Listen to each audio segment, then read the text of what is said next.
Az AC Milan immár 7. alkalommal idén Zlatan Ibrahimović ajánlásával csábította nemzetközi focitáborába a 6 és 16 év közötti gyerekeket. A tehetségkutató Milan Junior Campen egy héten keresztül olasz szakemberek vezetik az edzéseket a lángvasas pályán. 7. éve Magyarországon is töretlen a népszerűsége a híres AC Milan labdarúgóklub nyári táborának, a Milan Junior Campnek.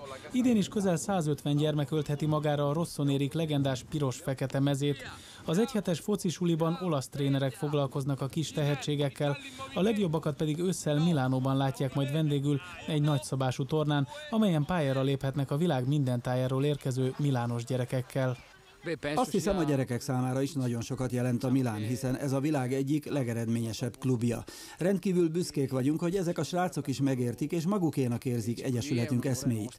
Ha követik az általunk előírt edzésmunkát, a tudást, amit átadunk, bizony még sokra vihetik a jövőben. A mi munkánk különleges, hiszen élményt, emlékeket adunk a srácoknak.